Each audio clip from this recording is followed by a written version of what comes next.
Ahí vamos. Si pueden interrumpir para hacer alguna consulta o cuando no entiendan algo, lo hacen con el micrófono o avisan a alguien que lo haga por ahí. Por si me llego a colgar de mirar el chat mientras estoy en la pizarra. De todas formas, tratemos de darle ágilmente a ver si podemos avanzar lo suficiente y no se nos hace tan lento. Porque cada que se vea borroso. Gracias, Nahuel.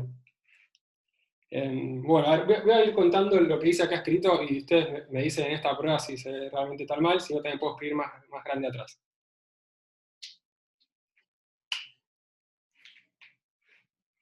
En el breve repaso de medios materiales de hoy vamos a hablar de polarización de medios dieléctricos lineales. Vamos a dejar los magnéticos para más adelante para no desviarnos en este inicio con otras cosas que no vamos a ver hoy. Bueno, sabemos que la divergencia de es 4pi ρ, las densidades volumétricas de cargas totales, ¿no es cierto? Y cuando hablamos de medios, bueno, yo voy a asumir que ya estuvieron últimamente hablando un poco en la teórica y un conocimiento básico de lo que viene de F3.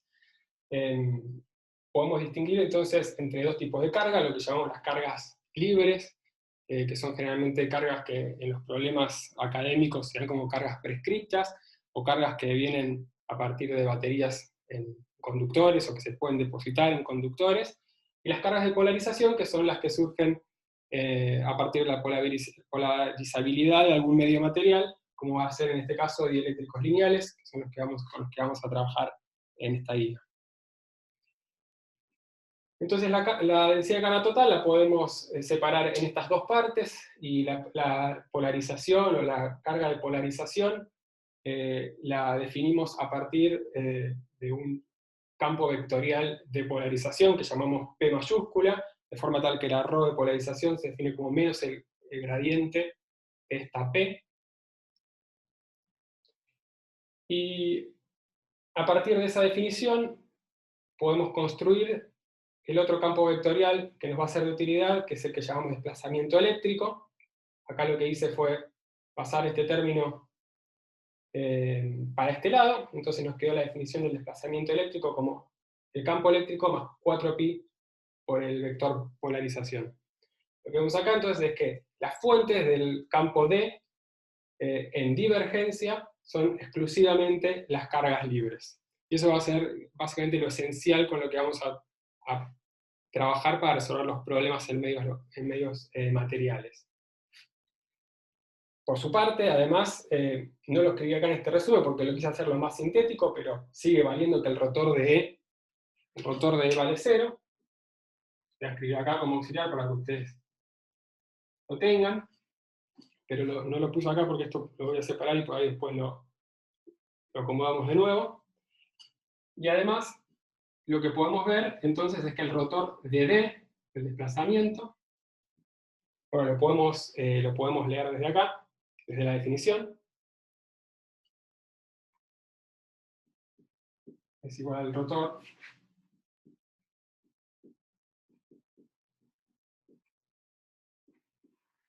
de 4pi por P, donde ya usé que el rotor de E es 0, entonces esto es 4pi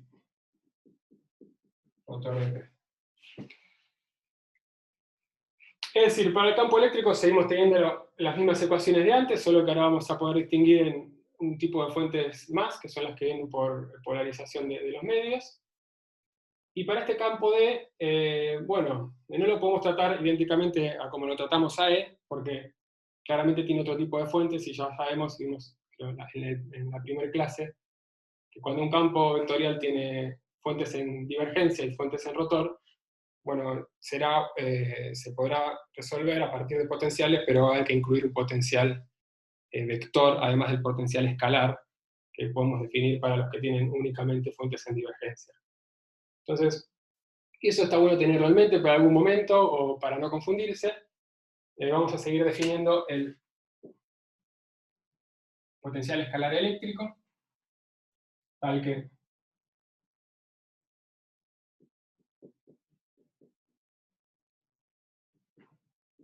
E es menos el gradiente de phi. Bien. Y en particular hoy vamos a trabajar con medios lineales isótropos y homogéneos.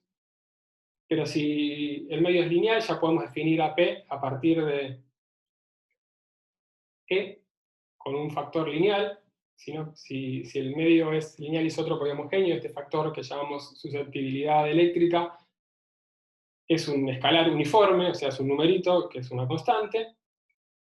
Y reemplazando en la definición de D, que era esta que está acá, que valía siempre, si el medio es lineal, isótropo y homogéneo, entonces podemos definir que D es proporcional al campo eléctrico E a partir de esta otra constante que es 1 más 4 pi chi, que llamamos permitividad eléctrica. Ahí me están diciendo que... Ok. Ah, están los brillos, me olvidé de ver dónde sacarlos. Ah, allá arriba, gracias. Sí.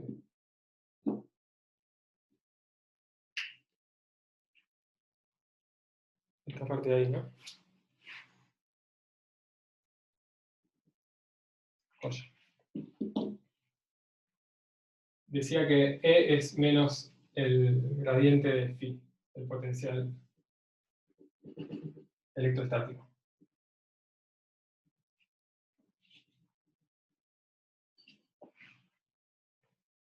Bien, y por último, díganme si esto se ve acá. Si se ve, no lo paso en limpio.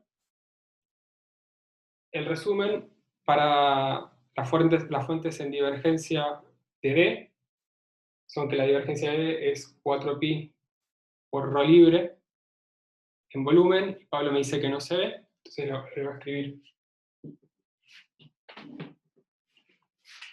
Voy a escribir acá al costado.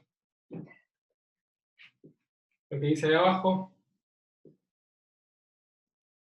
es que la divergencia del desplazamiento D es 4pi por ρ libre. Entonces, en un medio lineal, isótropo y homogéneo en volumen, donde vale que T es igual a epsilon, la permitividad por E, lo que podemos ver es que la divergencia de E es 4pi por ρ libre sobre epsilon. Y esto es a lo que nos referíamos en física 3, y por ahí en la teórica ya lo comentaron, cuando decimos que una carga Q adentro de un dieléctrico, por ejemplo, queda apantallada por epsilon. Recordemos también que, ya que estamos en este punto y no lo anoté ahí en el resumen, epsilon es mayor o igual a 1, y de ahí se entiende el apantallamiento, es decir, lo que hace el dieléctrico es disminuir la intensidad de estas cargas. Epsilon igual a 1 corresponde al vacío, es decir, cuando no tienen el medio material dieléctrico. Y el límite, epsilon a infinito, es lo que va a corresponder a un material completamente polarizable, que en el ideal sería lo que conocemos como el conductor o el conductor perfecto.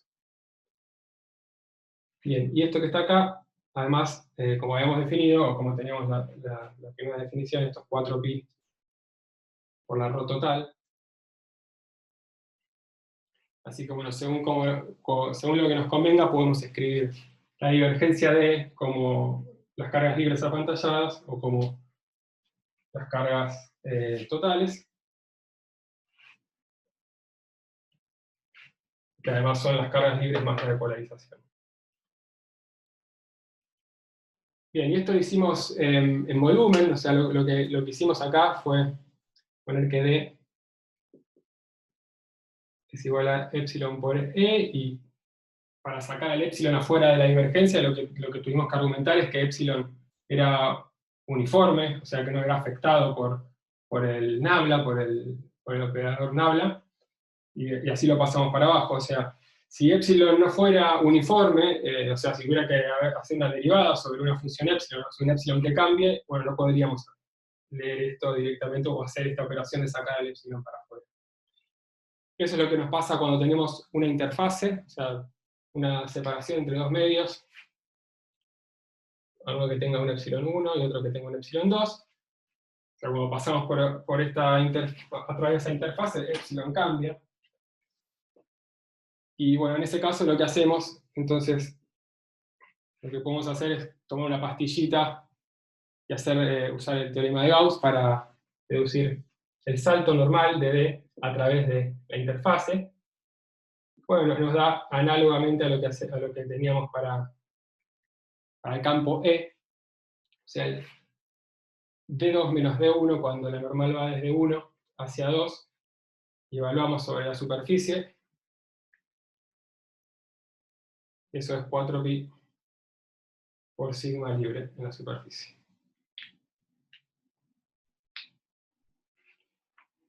Para E sigue valiendo lo de antes, o sea, acá aparecerá un sigma total para E, y bueno, si lo hacemos para P, bueno, lo hacemos bueno, digámoslo ahora.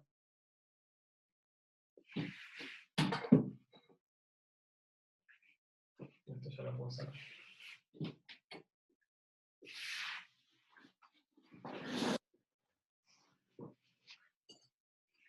Si hacemos lo mismo para P, lo que nos queda es que P2 menos P1 por la normal que va de 1 hacia 2, evaluado todo esto en la superficie, tiene que ser igual a menos la rho de polarización.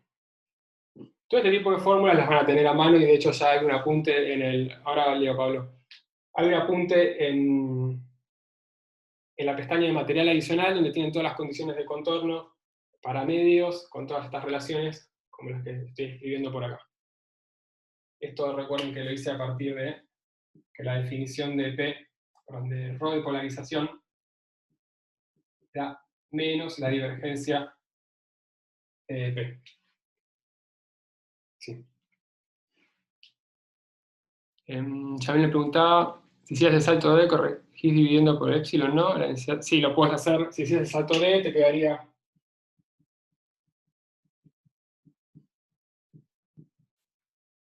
E2 menos E1 igual a 4pi sigma total. Sigma total es sigma libre sobre epsilon. Eso es lo que me decías, ¿no, Jamil? Y Pablo me decía... Sí, ok, gracias.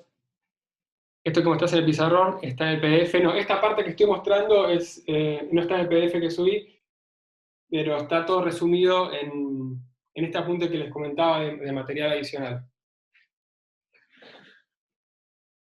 Aprovecho para comentarles, ya lo deben haber leído, pero como para enfatizarlo, hicimos un apunte de una hoja de fórmulas, digamos, para la guía 2, espero que todos la hayan visto, y si no, bueno, la irán a bajar a partir de ahora, que quedó justo subida para la clase anterior, creo, en donde tienen todas las fórmulas que, digamos, la parte matemática que les podría ser útil para resolver problemas, o incisos de problemas, o resolver alguna cuentita, o hacer un cálculo particular con alguna de las bases de las que aprendimos en la guía 2. Mírenla, obviamente si encuentran algún tipeo, algún error, avísennos para corregirlo para todos. Y si yo llego a encontrar algo también, o me avisan que encontraron algo, les aviso cuando lo cambiemos, pero bueno, vayan a buscarlo. Ese apunte está en la pestaña de la práctica, en la última clase, creo. Miren, lean ahí los ítems y está descrito para que se lo bajen. Fíjense que típicamente, bueno, siempre andan circulando algunos de esos apuntes de hojas de fórmulas. Había uno ya subido en el material adicional, pero estaba medio desprolijo, y bueno, pasé limpio ese que van a ver ahora. Van a tener todas fórmulas referidas a la matemática, y ni siquiera están puestas los desarrollos de las bases. Háganse ustedes, o les aconsejo si quieren, háganse ustedes su resumen con los tipos de bases, o según las regiones, o las soluciones que que aparecen en los distintos problemas de separación de variables. Háganse ese resumen ustedes, ahí no tienen ese machete, digamos, y medio que es intencional como para que ustedes mismos o ustedes mismas hagan esa parte. Gracias, Martín. Bueno, dicho eso, si me acuerdo de algo más, vuelvo. Pasemos entonces a resolver un ejercicio, el problema 3. A ver. El problema 3 de la guía 3, vamos a arrancar por ahí.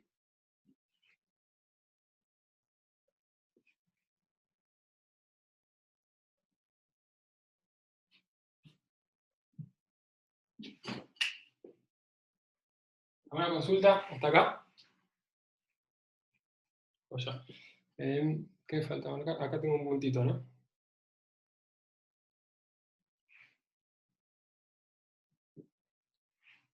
Bueno, no se confundan con eso. Bien, el problema 3, ¿qué es lo que tiene? Bueno, vamos a resolver una de las configuraciones del problema 3, que es un lindo problema sencillo para arrancar. Enfatizar un poco el procedimiento de cómo resolver problemas cuando aparecen medios dieléctricos. Lo que tenemos es una esfera de radio B con una distribución de carga superficial prescripta, sigma, por la sigma 0, que es una constante uniforme, por coseno de tita, donde ese tita es el ángulo tita de siempre, digamos, el que se mide desde el eje Z. Y en el centro tenemos una esfera, o mejor dicho, una bola dieléctrica de radio A. Acá adentro tenemos dieléctrico. En el intermedio tenemos vacío y afuera tenemos vacío. Se trata de ese problema. También está la variante en donde esta cáscara aparece adentro del dieléctrico. La vamos a resolver después, o la vamos a plantear después. Lo vamos a arrancar con este, en donde el épsilon corresponde al del medio lineal isótropo y homogéneo, o sea que es una constante uniforme, es un escalar uniforme, digamos. Bueno, queremos entonces resolver el potencial electrostático para este problema, también queremos calcular el campo, entender un poco cómo se está polarizando ese medio a partir de prescribir esa carga en esa cáscara de radio B.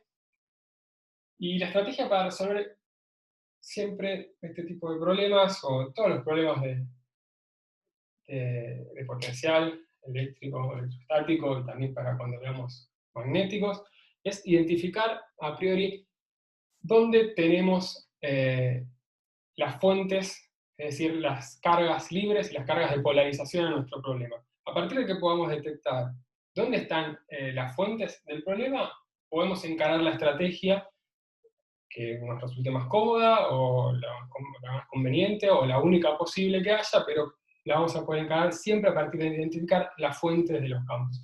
En este caso, bueno, tenemos esta carga prescripta, lógicamente, la que es sigma 0 por coseno de tita, y tendríamos que fijarnos dónde pueden aparecer cargas de polarización. En este caso, como acabamos de ver, no hay cargas en volumen, o sea, adentro, vamos a poner cargas de polarización. Bueno, estas podrían aparecer para radios menores o iguales a, pero si nos fijamos en volumen, es decir, adentro del dieléctrico para R menores a, ahí lo que sabemos es que la ρ de polarización es igual a la ρ libre sobre épsilon, y esto es cero porque no tenemos cargas libres en este problema en el interior del dieléctrico, ¿cierto? Entonces las únicas cargas que pueden estar apareciendo en este problema pueden surgir o van a darse de forma tal que se polariza y quedan en la superficie del dieléctrico. Y bueno, para eso habrá que plantear el salto de la componente normal de D sobre la interfase.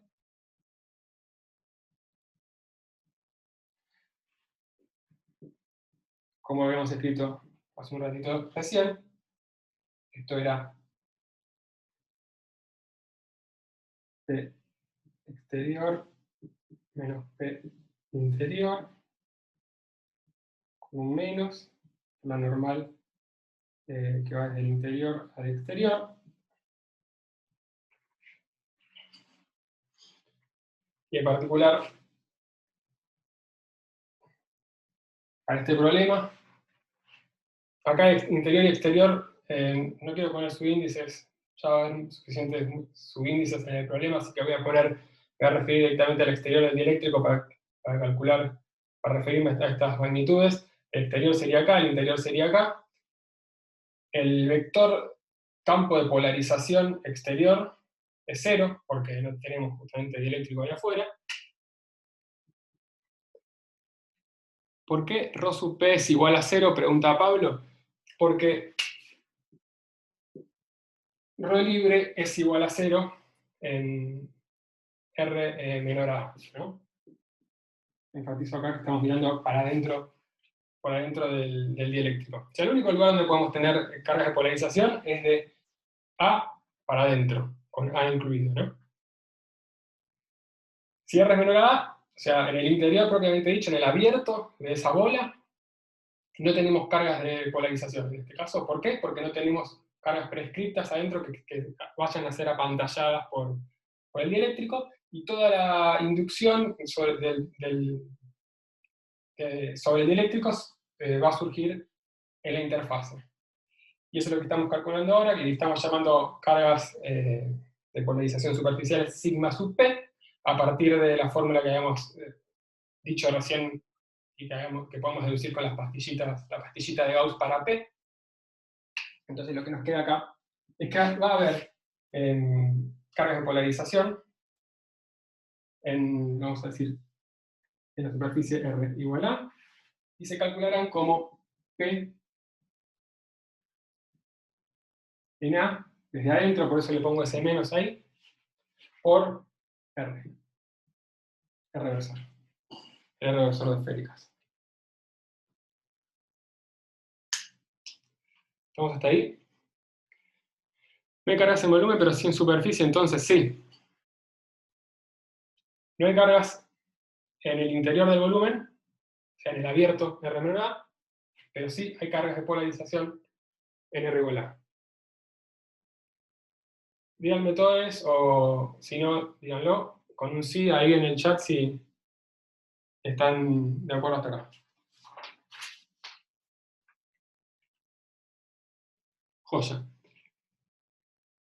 Una vez que tenemos esto, o mejor dicho, que tenemos esto, más las cargas libres, acá las cargas libres son triviales porque las únicas cargas libres son dadas como dato, o sea, ya tenemos todas las cargas de nuestra configuración ubicadas, obviamente estas no las sabemos porque esto a priori es desconocido, pero las tenemos identificadas, y lo que estamos viendo es que el problema que tenemos que resolver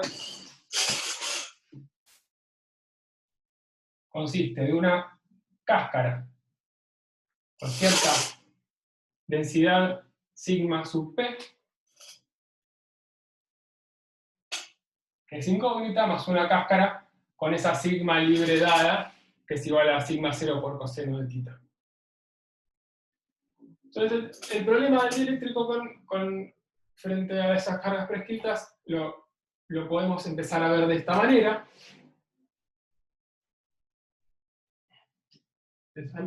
Antes de seguir, voy a comentarles cómo podemos resolver, una forma con la cual podemos resolver este problema, pero que les aconsejo que nunca usen más que una vez para chequear sus resultados, y cuando sean suficientemente astutos como para no necesitarlo, no lo usan nunca más.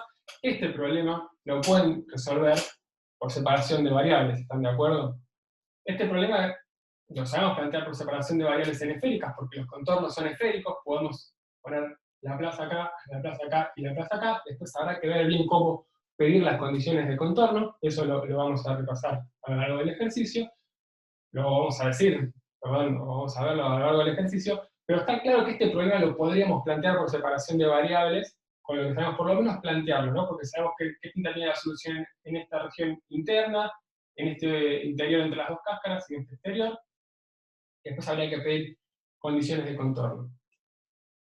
En cambio, como siempre, aconsejamos, si podemos hacer superposición de problemas más sencillos, nos va a terminar ahorrando muchísimas cuentas. Entonces, la sugerencia es hacer este tipo de problemas a partir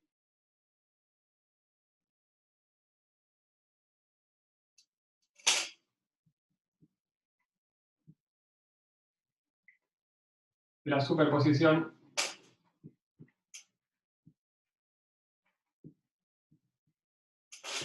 de estos dos tipos de problemas, que son cáscaras esféricas con alguna densidad superficial sigma. Este tiene radio A, este tiene radio B mayor a. Entonces, vamos a plantear el phi total como la suma de este phi sub sigma, creo que llamé, y este phi sub, a ver, me voy a copiar por acá, epsilon, que llamé a este, en el apunte, estoy buscando el apunte que subí. Bien, lo que vamos a hacer es plantear cada uno de estos dos problemas para construir la solución definitiva, y ya antes de borrar y empezar a hacerlo explícitamente, nos podemos imaginar o podemos ver que este problema está completamente prescripto, o sea, este es dato, así que este problema lo vamos a poder resolver independientemente, mientras que este problema de acá lo vamos a poder plantear, lo vamos a poder despejar bastante bien, pero siempre nos va a quedar alguna incógnita si lo pensamos independientemente, porque estas sigmas no son datos, van a depender de la polarización del problema, de nuestra configuración. Así que bueno, vamos a poder plantearlo por separado, pero en definitiva vamos a tener que recurrir a alguna condición de contorno del problema original, del problema global que queremos resolver, para terminar de despejar. Dicho eso, ahora lo puedo hacer explícitamente. Francisco pregunta, ¿de dónde sale sigma sub p igual a eso que está por ahí? Y Pablo preguntaba, ¿por qué p está evaluada en A? Vamos a las dos a la vez. Esta expresión de acá, que es lo que preguntaba Francisco, sale de hacer una pastillita de Gauss a partir de la definición de ρ sub p. ¿Te acordás que acabamos de definir que ρ sub p era menos la divergencia del vector p? Si haces una pastillita de Gauss, como hacíamos siempre, en cualquier interfaz entre dos medios, lo que te sale de ahí es que sigma p es menos P2 menos P1 por la normal que va de 1 hacia 2. ¿De acuerdo? Es lo mismo que hacíamos para E, ¿no? Digamos, la divergencia de E es 4pi por ρ total.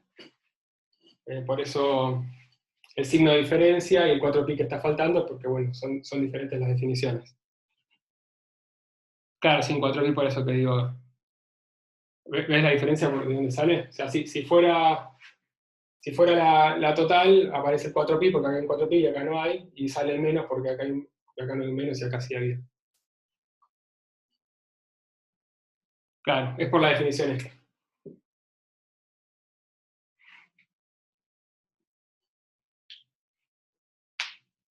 Y la pregunta de Pablo era ¿por qué está evaluada en A? Bueno, está evaluada en A porque es la superficie, es la interfase donde lo estamos calculando.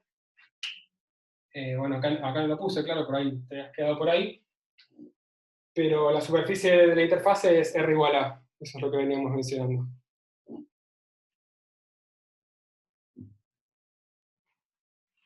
Bien, y no puede haber ninguna otra carga de polarización en ninguna otra parte. Es importante que estén convencidos que no hay polarización en ninguna otra parte más que en la superficie, ¿no? Porque era el paso inicial para arrancar a resolver el problema. O sea, reducirlo a decir, bueno, acá están las fuentes, estas son las fuentes de mi problema, están ubicadas por ahí, ahora veo qué estrategia tengo a mano para resolverlo de la forma que me resulta más cómoda. Pero es clave identificar que hay cargas acá y en ningún otro lugar. Bien, entonces, sigamos.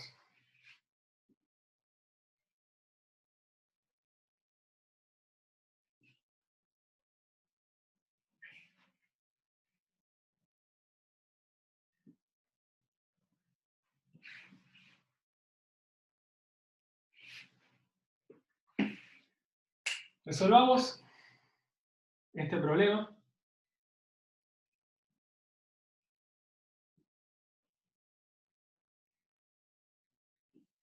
Una cáscara de radio B con sigma igual a sigma 0 por coseno de tita.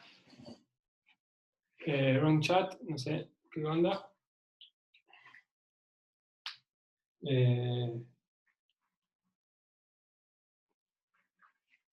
Hay sigma inducido, pregunta a Pablo. No le des bola. Emilio, gracias, Nahuel. Sigo. Me cuelgo bastante cuando miro por ahí y trato de entender preguntas, perdón por eso. Queremos resolver este problema, que era uno de los términos de la superposición que habíamos planteado. Y bueno, es un problema de la guía 1, así que lo podemos resolver por separación de variables en el interior y en el exterior de esa esfera. Pero bueno, dado que tenemos suficiente experiencia ya, podemos directamente decir qué pinta tiene este problema que habíamos llamado sigma, cuyo potencial es sigma, phi sub sigma. Bueno, lo vamos a poder plantear a partir de las soluciones esféricas. Como la distribución de cargas tiene simetría azimutal, es decir, no depende del ángulo phi, en lugar de plantear los ILM, podemos plantear directamente los EL. Así que podemos plantear esto como L coseno de tita.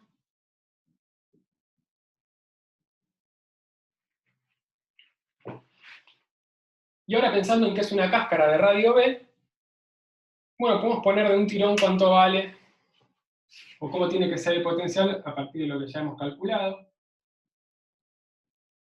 Para el interior tiene que ir como R a la L, para el exterior tiene que ir como 1 sobre R a la L más 1. Entonces teníamos esta notación compacta que era con el R menor y el R mayor entre R y B. Ahí ya tenemos la continuidad garantizada. Y entonces nos queda como único coeficiente es ese BL que escribí por ahí, que va a salir lógicamente, bueno, de la única condición que nos falta imponer, que es el salto de la componente normal del campo sobre la superficie R igual a B. ¿Hay sigma inducida? Pregunta Pablo. Bueno, sí, estás en el problema original, ¿no? Acá no hay ninguna sigma inducida, ¿no? No sé si te quedaste en el problema original, Pablo, si querías abrir el...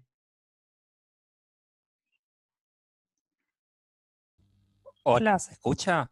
Sí, decime. Sí, pregunto si hay sigma inducida en el problema original. Sí, en el problema original teníamos la sigma de polarización. Esa es una sigma inducida sobre el dieléctrico, ¿no? Esta que llamamos sigma sub P. Ah, está bien, gracias. Era una sigma de polarización, cargas de polarización inducidas sobre el dieléctrico.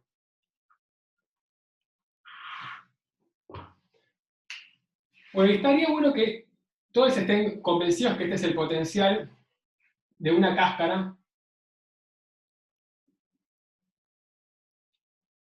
de radio B con simetría azimutal.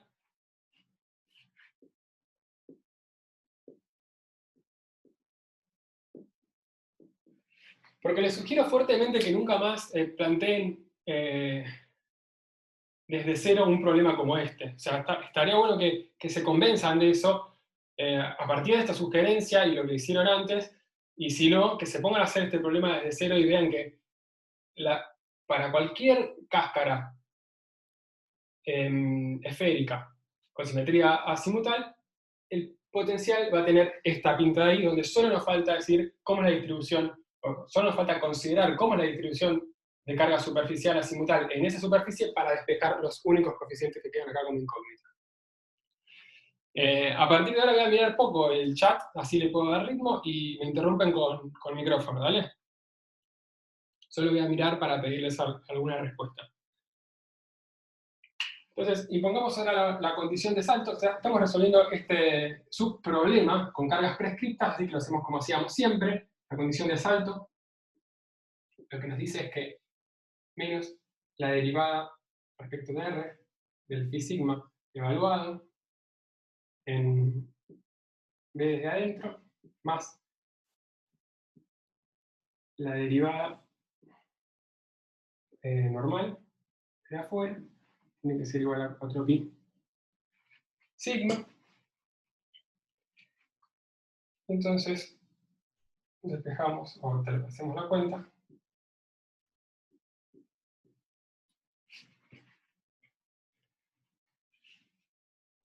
Acá. Los PL y los BL salen para afuera, acá. Entonces nos queda la derivada normal para la parte de afuera del potencial, es decir, para cuando el R menor es B, queda derivar este término de acá abajo, que nos saca un L más 1. Y ahora tenemos que evaluar, perdón, nos saca un menos L menos 1, por eso cambié el signo de este de acá con este de acá. Tenemos que evaluar en B, entonces nos queda un B al cuadrado, dividiendo. Y ahora tenemos que derivar la expresión del potencial para el interior, donde el interior, el R menor, el R ahora es el R menor, es decir, este de acá es R, cuando derivamos nos baja un L, y nos vuelve a quedar un B al cuadrado dividiendo.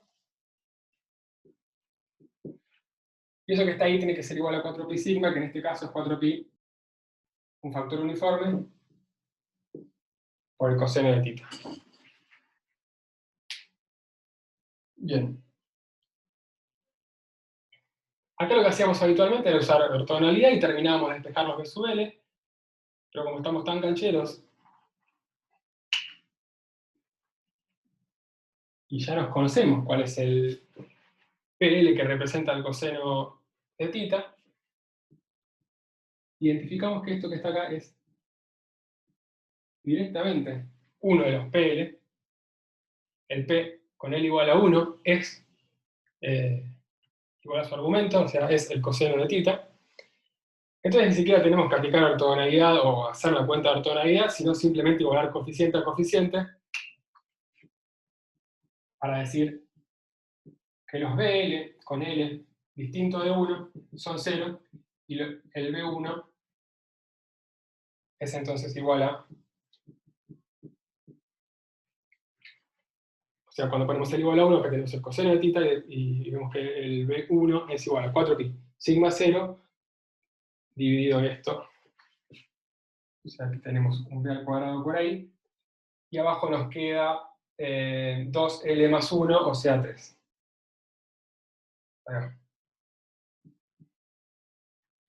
Bien.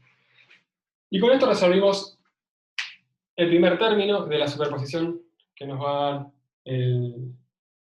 digamos, el problema total original. Perdón, estoy borrando, pero bueno, lo tienen todo ahí. Y nos falta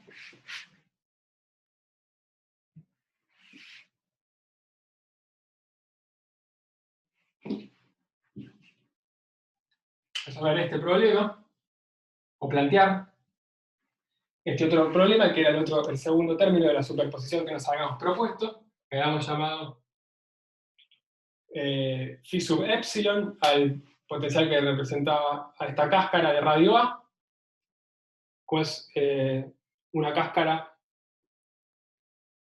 y va a tener la simetría azimutal inducida por la cáscara prescripta. Vamos a plantear que el potencial tiene la misma pinta. Ahora vamos a llamarle A sub L a sus coeficientes, y acá el menor y el mayor se refieren a R o A.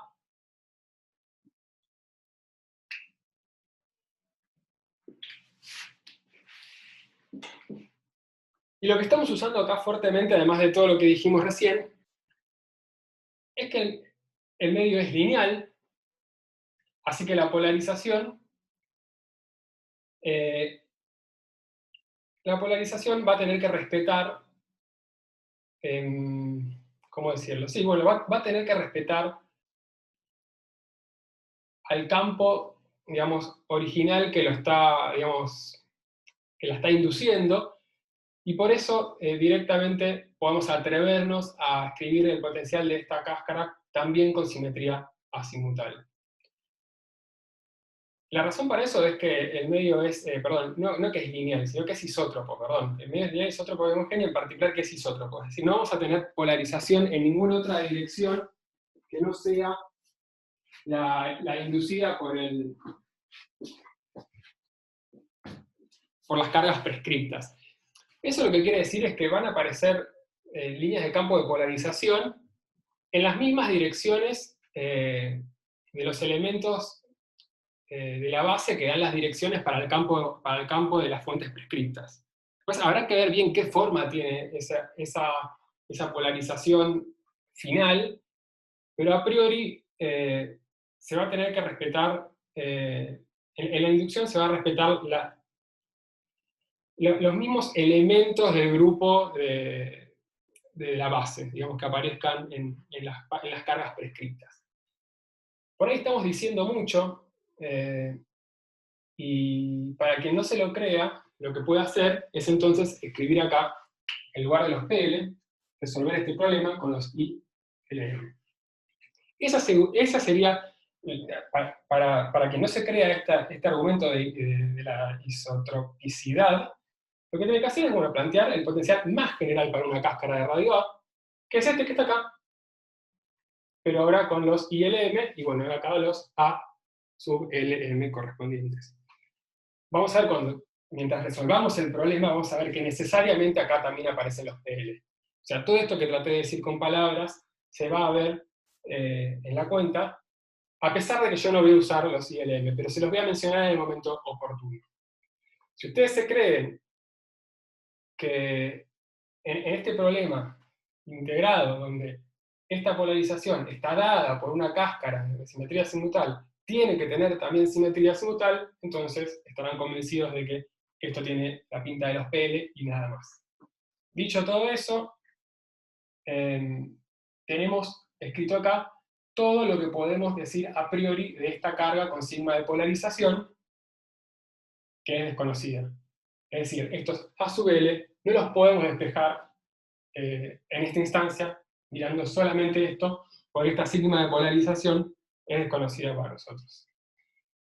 Entonces, lo que hay que hacer ahora es volver al problema original,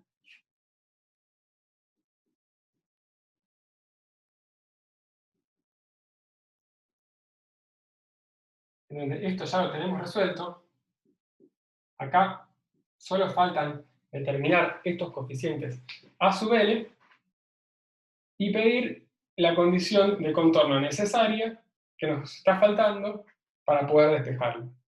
La condición de contorno necesaria que nos está faltando es alguna que esté dando información justamente sobre esa superficie. Voy a escribir el problema original todo para no confundir a nadie acá. Sobre esta superficie R igual a. Ahí nos está faltando decir algo o pedir algo como para terminar de despejar los coeficientes, y lo que nos está faltando decir, o lo que nos está faltando pedir, mejor dicho, es una condición sobre el salto de los campos, una condición que nos exprese algo de las cargas que estamos teniendo a esta altura. Y como las cargas de polarización son incógnitas, a lo que hay que recurrir es justamente a este campo auxiliar del desplazamiento eléctrico, que lo que nos decía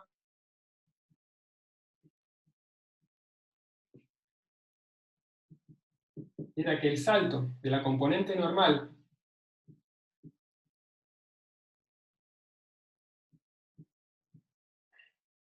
de D en la superficie era 4pi por la sigma libre en esa superficie. Repito, estamos mirando la superficie R igual a A, Y vamos a recurrir a este salto, porque este salto sí sabemos cuánto es, como tenemos todas las cargas libres prescritas, y en particular en R igual a no tenemos cargas, la densidad de carga libre sobre la superficie de R igual a es 0. Entonces de acá vamos a obtener la última condición que necesitamos para terminar de resolver el problema. Y enfatizo, este D es el D del campo total. Estamos volviendo al problema original. O sea, el planteo del salto de la componente de D lo tenemos que hacer a partir del potencial total. Si hubieran resuelto con separación de variables, dividiendo esto en 1, 2, 3 regiones, y con todo el arrastre de coeficientes que hubieran tenido que hacer, hubieran planteado las mismas condiciones de siempre, excepto en R igual a, donde tienen que plantear esto.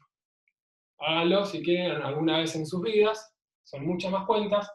Fíjense que lo que hicimos nosotros hasta ahora casi no hicimos cuentas, solo planteamos cosas, y para despejar aquellos B sub L simplemente tuvimos que mirar, por la simetría del problema, por cómo estaba dada la carga prescripta, tuvimos que mirar un poco lo que teníamos escrito y ya tuvimos despejados esos B sub L. La única cuenta que hay que hacer es la que queda planteada en esta condición. Díganme si están todos de acuerdo hasta acá, porque si están de acuerdo hasta acá, estamos muy bien.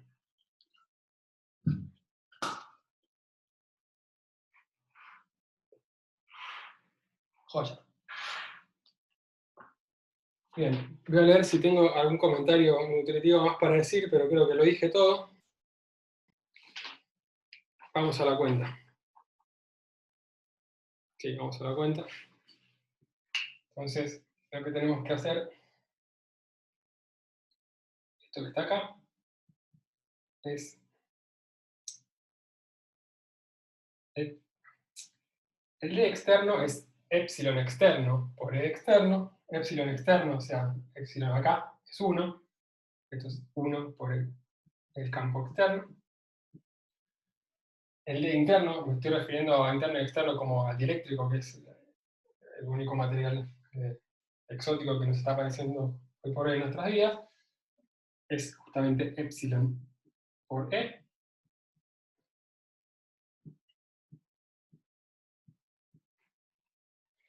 Y esto que está acá, entonces, es menos la derivada. Esto por esto, o sea, menos la derivada radial, el phi total, evaluada viniendo desde afuera, o sea, acercándonos a desde allá, desde a, estoy escribiendo bien esto, desde los más. Ahora me agarro la duda si lo escribí bien antes, pero bueno, o si está bien. Bueno, ahora me fijo en el apunte que puse y les comento. Y lo que nos queda acá es epsilon por la derivada radial de phi interno, bueno, desde los desde los menores. Tiene que ser igual a 0. ¿Está bien? ¿Qué es lo que me quería fijar? Si tenía bien escrito eso ahí. Ah, porque lo estaba escribiendo así. Bueno, no sé lo que escribí antes. Fíjense si antes no le puse un A menos a la parte externa. Bueno, se está entendiendo. La intro teórica no está en el apunte por ahora, después. Bueno, ok. Bien. No sé si cometí un error antes, por eso me colgué un toque. O sea, esto lo que está diciendo es que tenemos que ver. Bueno, voy a escribir más acá y voy a hacer la cuenta. Bien, entonces en esta condición, entonces ahora sí expresada en términos del potencial, vamos a poder despejar los coeficientes AL que nos faltan.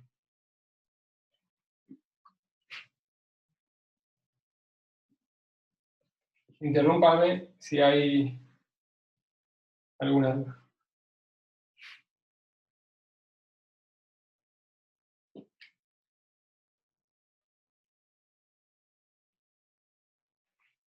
Para hacer esta cuenta, lo que voy a hacer es, y no perderme, escribir explícitamente cómo nos había quedado el término correspondiente a la cáscara prescripta. pero la voy a escribir explícitamente, es decir, dividiendo en la región interna y externa, para poder, para no marearnos cuando lo hagamos. Teníamos que esto era B1, que era un coeficiente que habíamos despejado, por coseno de tita por R sobre B al cuadrado, para R menores igual a B, o coseno de tita por B sobre R al cuadrado, a R mayores igual a B. Bueno, lo mismo podríamos escribir para este potencial. Puedo ser un poco más piola, hacerlo acá arriba.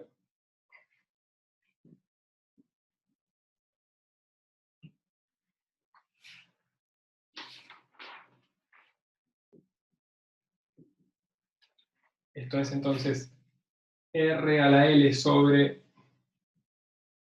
A por L más 1 para R menores igual a A, y es R es A a la L sobre R a la L más 1 para R mayores igual a A. Esto lo estoy haciendo porque me resulta más cómodo mirarlo así para hacer las derivadas que tenemos que hacer según este término o según este término. Entonces, empecemos a pasar en limpio esto que dice acá. Lo que dice ahí es entonces menos la derivada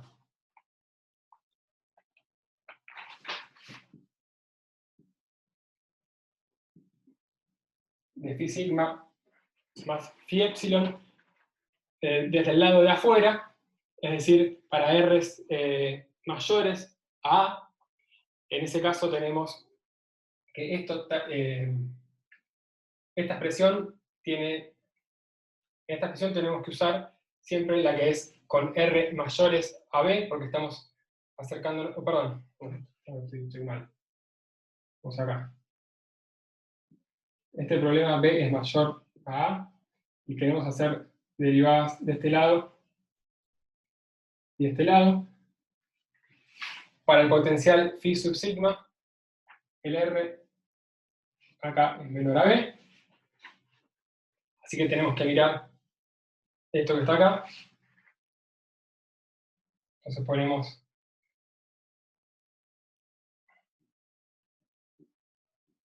coseno de tita sobre B al cuadrado, y para este término del potencial tenemos que mirar R's mayores a, entonces tenemos que mirar este término que está ahí.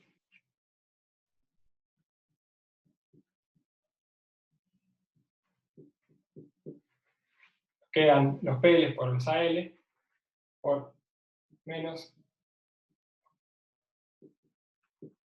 L más 1, por A a la L sobre A a la L más 2, o sea que acá nos queda un 1 sobre A al cuadrado. El menos lo puse acá adelante. Y el segundo término de acá nos da epsilon por la derivada radial. De nuevo tenemos que mirar phi sub sigma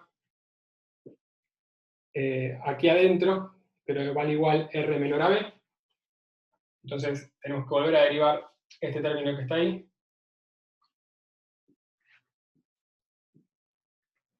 Coseno de tita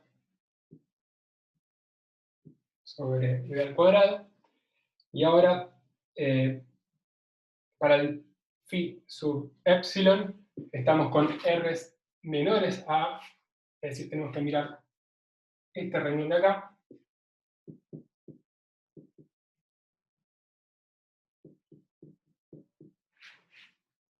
Entonces nos sale menores, esto de acá dije, un L, y de nuevo un 1 sobre A al cuadrado. Y todo esto está igualado a 0.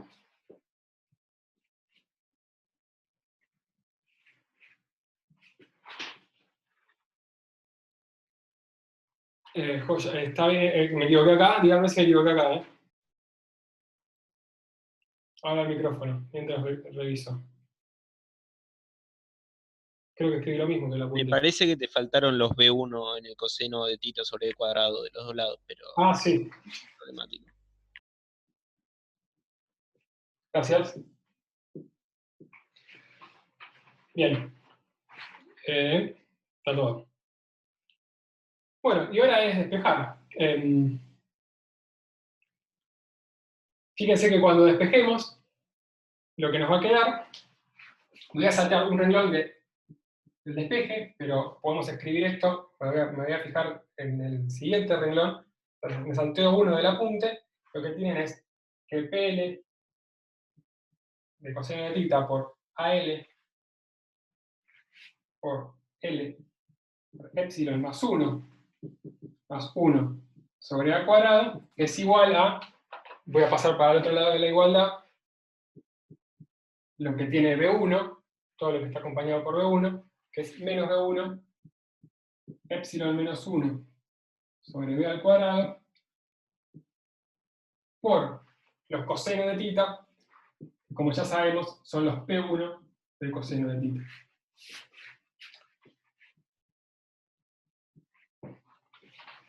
Bien.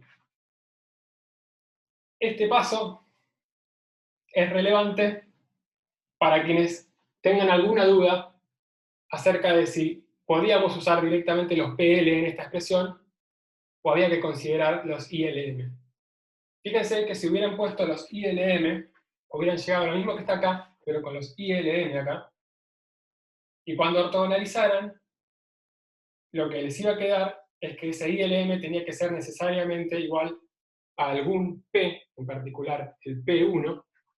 Es decir, esos ILM se les iban a colapsar no solo a L igual a 1, sino que a los I1, 0, que con su factor complementario les está dando sencillamente un P1. O dicho de forma general, si acá les aparecía cualquier PL, el ILM que hubieran planteado acá les iba a colapsar a un PL.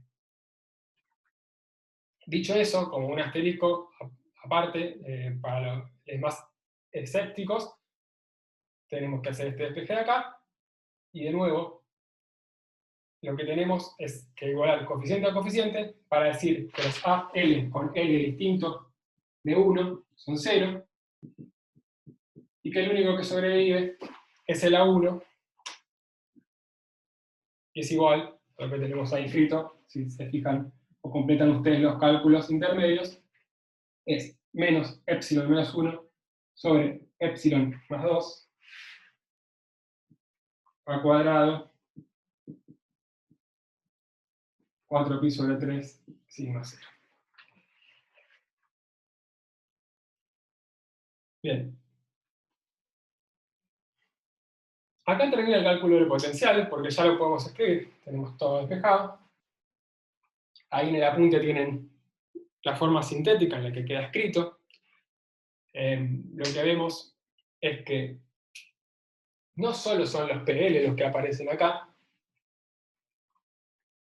sino que aparecen exclusivamente los mismos elementos de la base que teníamos en la densidad de carga prescrita por acá.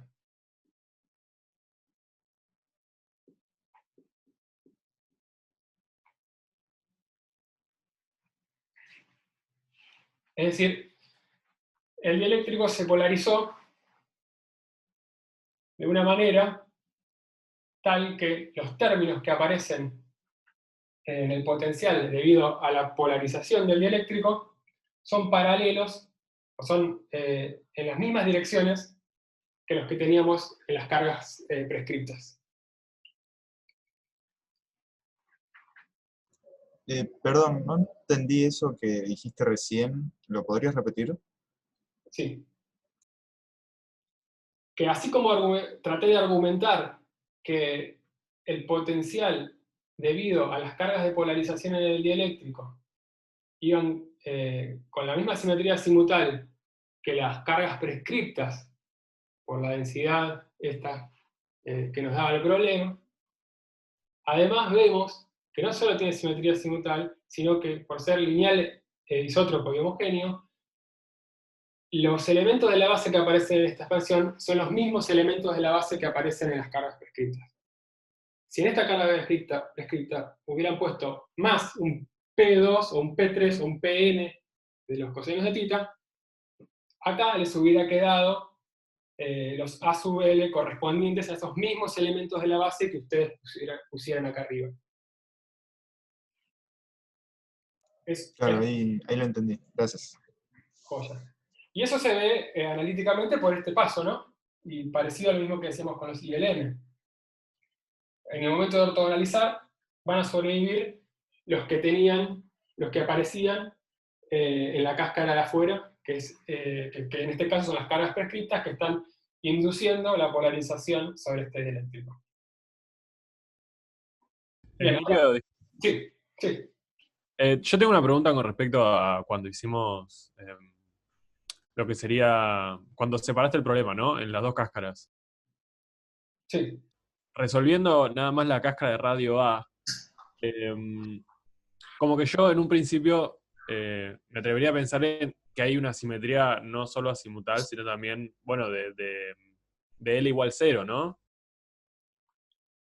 Como que hay una simetría a cualquier tipo de rotación. Sí, hay simetría.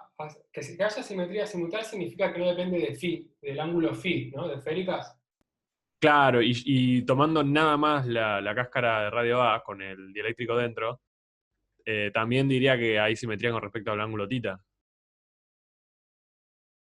Bueno, tenés la simetría dada por este elemento nada más. O sea, por este elemento del grupo de las representaciones irreducibles de los armónicos esféricos. O sea, solo por las dadas por No, esto. claro. Sí, sí, eso es teniendo en cuenta de que existe, ¿no? La cáscara de radio B. Pero ponele que nos olvidamos de que existe.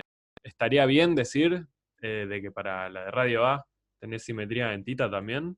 ¿O directamente no lo sabés porque no funciona así la polarización? Ah, perdón, ahora creo que te entiendo, pero si no tenés, vos decís, si no tenés la de afuera, bueno, entonces tenés el dieléctrico a secas. Ah, claro, no hay nada inducido, no dije nada. Claro. Si no tiene ninguna polarización permanente que se haya inducido previamente, como para hacer un electrete, se va a despolarizar Claro. y va a adoptar la configuración de menor energía, que es estar totalmente despolarizado. Claro. Genial, gracias. Bien, o sea, no estamos trabajando con electretes por ahora. Hay una pregunta ahí en el chat. ¿Podrías repetir por qué para D tomás el potencial total y no una de las partes de la superposición? Bien, porque la condición está planteada sobre... La condición que tenemos que plantear está sobre el potencial total, el original. Fíjate que si vos lo plantearas solamente para este potencial, pasaría lo mismo que preguntaba, no sé quién hablaba recién, perdón que no mire el nombre. Si vos lo plantearas solo para este término, al salto de D igual a 0,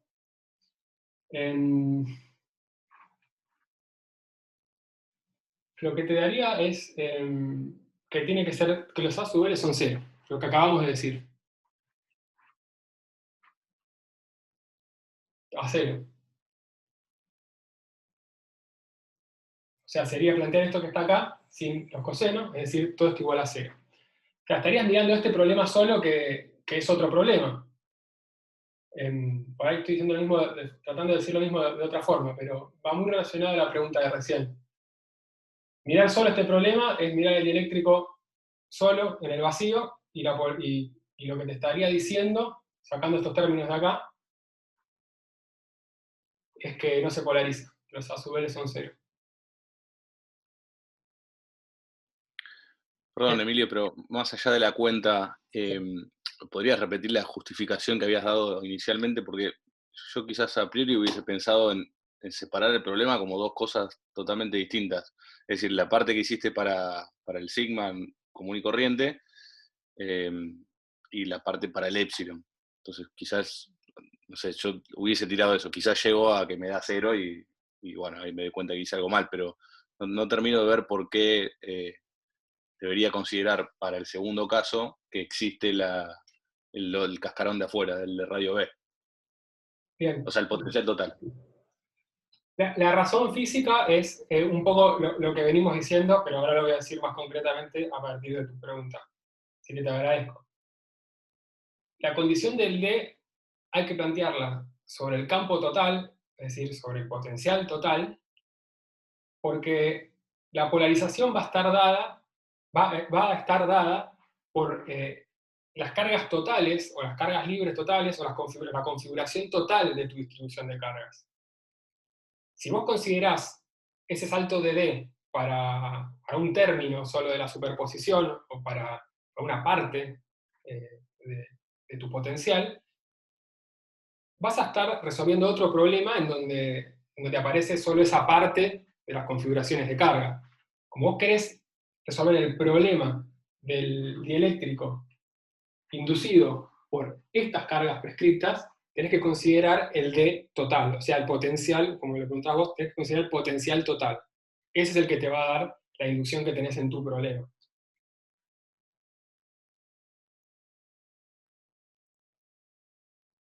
¿Se entendió? Ok, te creo, pero no sé si lo haría así, porque, o sea, pensaría como que son dos, como es superposición, como que tengo que pensar dos cosas completamente independientes y después las sumo. Entonces, como la primera parte que resolviste, como veníamos haciendo, haría eso y después se me ocurriría hacer lo mismo para la segunda, pero bueno, lo tomo que es así. Quizás no, creo que no me daría cuenta. Fíjate que no son completamente independientes y el problema es suficientemente sencillo como para poder tratar de pensar por qué. Porque la cuestión es que el dieléctrico que tenés por ahí dando vueltas se va a polarizar según lo que vos le induzcas, es decir, el campo que vos le prescribas. El campo que vos le estás prescribiendo, o la parte del campo que le estás prescribiendo, viene dada por este otro cascarón. Así que si vos querés ver cómo se te polariza la esfera, la bola dieléctrica, a partir de esa distribución de carga, la tenés que considerar esa distribución de carga. No es que el dieléctrico, o sea, la bola esta sola no puede saber cómo se va a polarizar si vos no introducís en algún lugar quién la está induciendo o de qué manera la estás induciendo a polarizarse. No, claro, pero yo pensaba que eso ya como que lo habíamos considerado cuando consideramos el sigma P, que viene de la polarización de el cascarón de afuera. El sigma P que dijimos hasta ahora, lo que dijimos de sigma P hasta ahora, bueno, ahora ya terminamos de resolverlo y podremos ver quién es efectivamente sigma P, pero lo que habíamos hecho al principio, y lo que les sugerí que hicieran siempre al principio, es identificar dónde aparecen las cargas de polarización, en este caso el sigma P. Identificar dónde aparecen para ver cómo tenemos que separar el problema o qué cosas tenemos que superponer o en qué regiones tenemos que hacer la división para hacer separación de variables. Pero esa sigma sub P no está prescripta, es una incógnita del problema, así que no podemos nunca terminar de resolver este problema independientemente. Si esta sigma P por alguna razón estuviera prescripta o ya te la dicen porque te están dando una ayuda a un sentido, este problema sale solo, pero hasta no saber cuál es, este problema no puede salir independientemente o sea, este problema no puede salir independientemente porque esto es una incógnita que te va a quedar ahí colgada.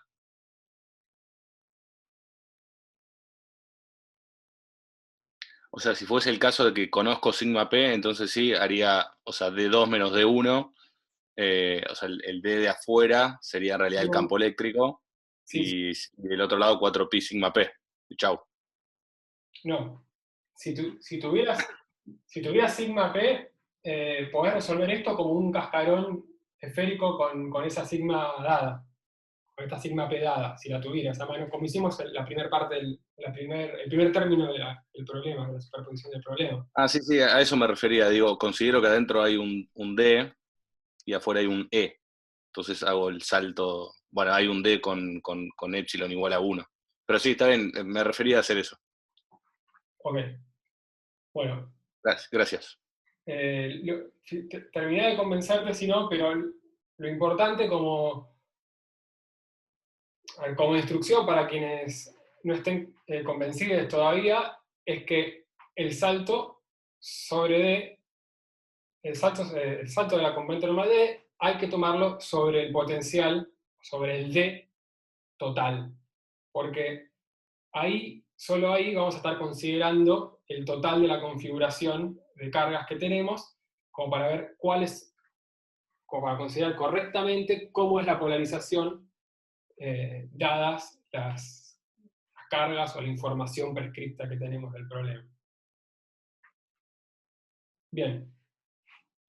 Dicho esto, pasemos. Voy a querer hacer un intervalo para no cansarme tanto y no perder energía. Son las 9.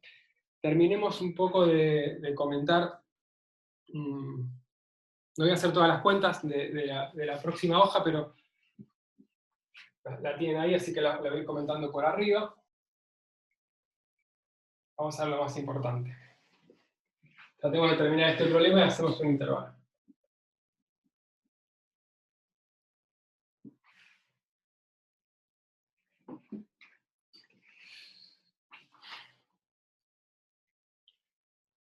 Bueno,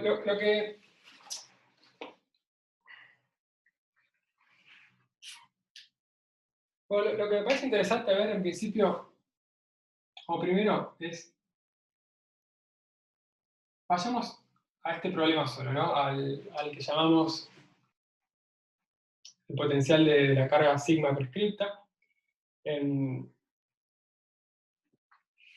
Fíjense que este potencial lo podemos escribir como el B1, que era 4pi sobre 3 por sigma 0, por lo que habíamos escrito recién, que era R coseno de θ, que lo podemos llamar Z, es el Z cartesiano, ¿no? Coseno de θ es igual a Z por R, el θ de siempre y esa es la Z de siempre cartesianas. Y lo que nos quedaba esto sería para R's, esto puedo escribir ahí, sí. Esto sería para R's menores a B, y lo que nos queda para R's mayores igual a B era, me cuesta más copiarme que me quedaba esto que está acá, y esto lo pueden escribir entonces como, ahí lo escribí como P R sobre R al cubo, donde definí ese P que está ahí y lo llamé P sub B como 4pi sobre 3 sigma 0, que era el B1, por B al cubo en Z versión. Y estoy haciendo bardo.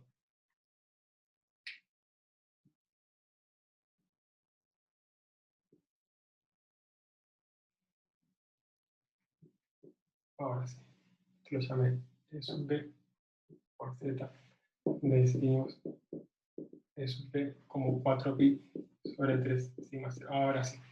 Tenemos para el interior un campo que va lineal con Z, perdón, un potencial que va lineal con Z, y para el exterior de la bola de radio B, con la carga prescripta, un campo que podemos identificar ya a simple vista, por la construcción que hicimos, que va como la de un dipolo puntual centrado en el origen. Todos tendrían que estar de acuerdo, habiendo hecho las identificaciones pertinentes, que esto que nos quedó acá es el potencial de un dipolo en el origen. O sea, visto desde afuera, esta cáscara representa un dipolo, una distribución dipolar. Y eso era porque teníamos algo que era como el coseno de θ, es decir, el coseno de 0 vale 1, así que tenemos cargas, digamos, si sigma 0 es positiva, tenemos cargas positivas arriba y negativas abajo, que van variando como un coseno de θ. Y efectivamente lo que nos queda es algo que tiene la pinta exactamente de un dipolo visto desde afuera. Creo que escribieron algo, pero si no levantan las voces, sí va adelante.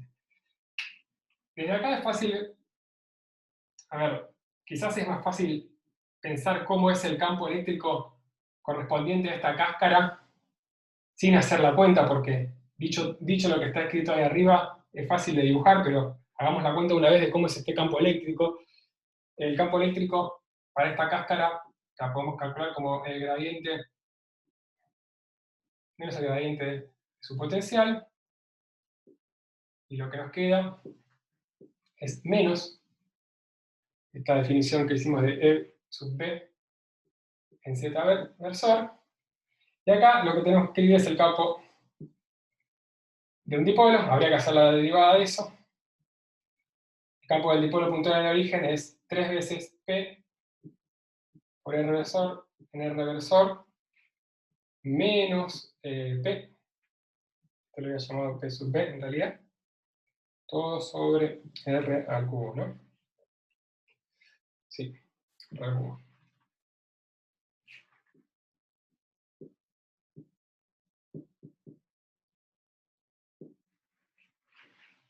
Y ahí en el apunte tienen el cálculo auxiliar de cómo hacer esta cuenta operando, en este caso lo que elegí fue operar sobre esta expresión de acá,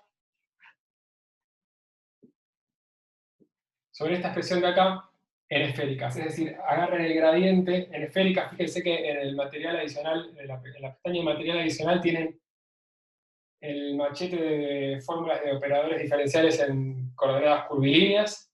O sea, esto van a ver que es dr por 1 sobre r por d theta, más la derivada, en fin, bla, bla, bla. Ahí aparece un factor con seno de theta, r, bla. O sea, operen, hagan alguna de estas cuentas porque podría ser útil. Operen en esféricas, en este caso, es lo más fácil, sobre esto que está acá, y lleguen a estas expresiones que están ahí. O operen en cartesianas, lo que les resulte a ustedes más fácil. Lo bueno, la forma de chequear acá es que, bueno, ya sabemos cómo es en el caso del dipolo, cómo es el campo, entonces es fácil chequear si se equivocan, está hecho ahí el cálculo auxiliario, si no. Y por último, entonces veamos cómo es el campo producido por esta cáscara, solamente estamos mirando la cáscara con sigma, lo que nos está quedando es un campo uniforme en el interior, de magnitud E sub B, apuntando para los zetas negativos, y como habíamos dicho, un dipolo afuera. Pongamos, a partir de considerar sigma 0 positivo, habíamos dicho que lo que nos estaban dando eran cargas positivas por acá, cargas negativas por acá, en el ecuador se hacen nulas, entonces afuera tenemos que dibujar un campo dipolar así, y bueno, las flechitas las pueden pensar a partir de la dirección de este dipolo, que está parado en Z, con esto positivo, o pensar a partir de los fuentes y sumideros que representan las cargas positivas y negativas respectivamente, es decir, si acá arriba hay cargas positivas, esta flechita sale, acá entra, sale, acá entra, acá entra, acá sale. Bien. Tendría que estar entonces de acuerdo con ese dibujo.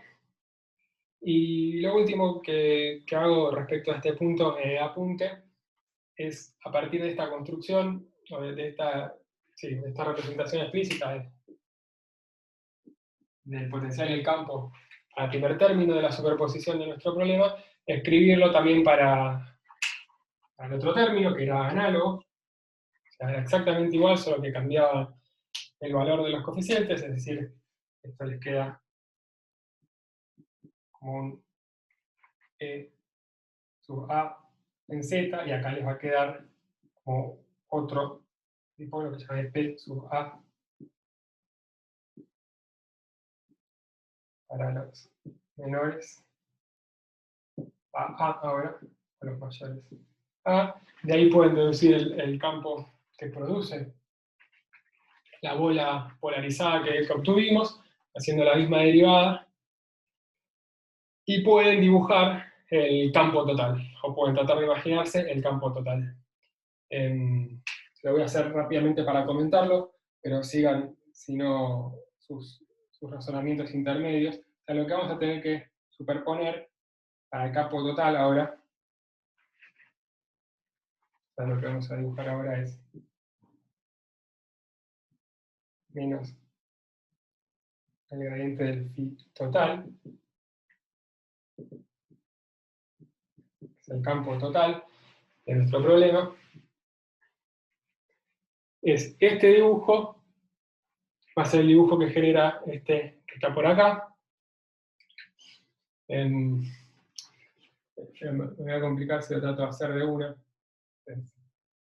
Vamos a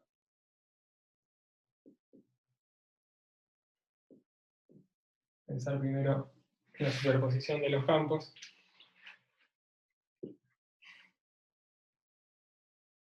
Lo que les está quedando es entonces, vamos a hacer este está acá, y este está acá. Fíjense que las cargas prescritas están generando un campo eléctrico que va hacia abajo. Entonces el medio con epsilon lo que va a hacer es llevar sus cargas positivas hacia abajo y sus cargas negativas hacia arriba. Es decir, si ustedes aplican un campo eléctrico hacia abajo, el medio, la bola dieléctrica va a querer polarizarse en dirección de Z, pero con las cargas opuestas a las que, en la dirección opuesta a las que estaban prescribiendo. Es decir, si el campo eléctrico va hacia abajo, van a llevar cargas positivas para acá y negativas para allá. Así que lo que pueden chequear analíticamente y si siguen los pasos del apunte es que ahora acá tienen el campo uniforme apuntando en dirección opuesta a la que teníamos antes, y el dipolo también apuntando en dirección opuesta, es decir, con estas flechitas que están acá. Ustedes lo pueden seguir mejor en el apunte. Y bueno, y hagan a partir de esas dos líneas, traten de seguir, imaginarse cómo son las líneas de campo total. Lo pueden hacer analíticamente y graficar en la compu, con las herramientas que ya tienen de las planillas de la teórica, o lo pueden hacer, en este caso, que es suficientemente sencillo, a mano, como está, digamos, ahí en el apunte y a partir de estos comentarios que hicimos recién. Bien, y lo último para terminar. Emilio, discúlpame. Sí. Me está haciendo ruido. ¿Las flechas en el interior no deberían estar al revés?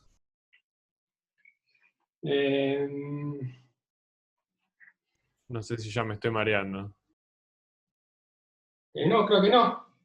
¿Por qué? Decía por qué. O lo digo de nuevo. A ver, decilo vos.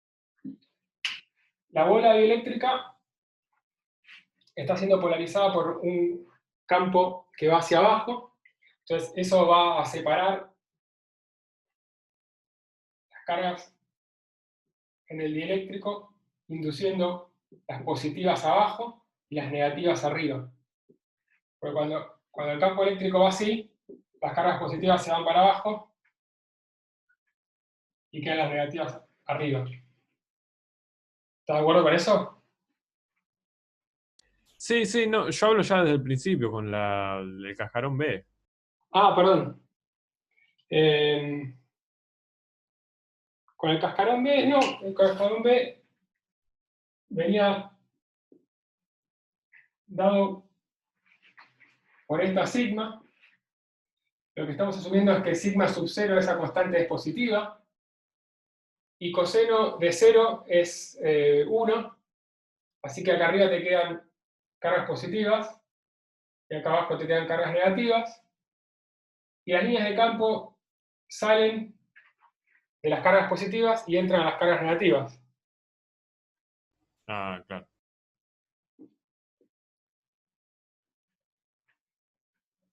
Bueno, mirá el otro con cuidado y tratá de seguir el razonamiento que hicimos recién. Y chequen que les queda como el dibujo completo del apunte. Por último, lo que pide calcular el problema es las cargas de polarización y las cargas, sí, creo que pide las cargas de polarización, las únicas que tenemos, las cargas de polarización en superficie. Bueno, aplicamos la fórmula que teníamos recién, ya esto va a ser en el interior por R, como habíamos deducido al principio, o sea, P evaluado en A desde el interior. Y bueno, hacemos lo mismo que habíamos dicho por ahí antes, P es chi por E, así que desde ahí pueden calcular cuánto les quedan las cargas de polarización. Y lo voy a escribir solo para hacer un comentario final.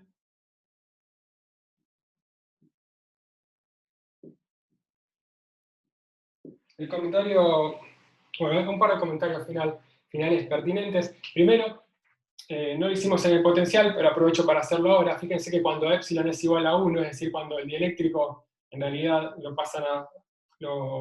vas a entender al vacío, o sea, cuando ponen epsilon igual a 1, desaparecen las cargas de polarización, porque acá tenemos epsilon menos 1. Lo mismo pasa con el potencial, bueno, lo mismo pasa con el potencial de la bola dieléctrica, cuando epsilon es igual a 1 se les tiene que hacer idénticamente nulo. Eso es un chequeo que podemos hacer.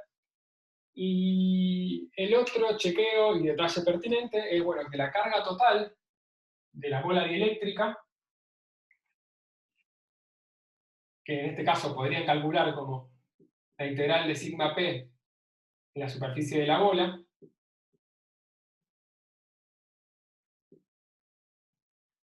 les tiene que dar siempre 0. Es decir, el total de las cargas de polarización les tiene que dar 0 porque el dieléctrico es un material con carga neta nula, solo se polariza. Así que chequeen esa cuenta, se ve rápidamente de hacer eso que está ahí planteado.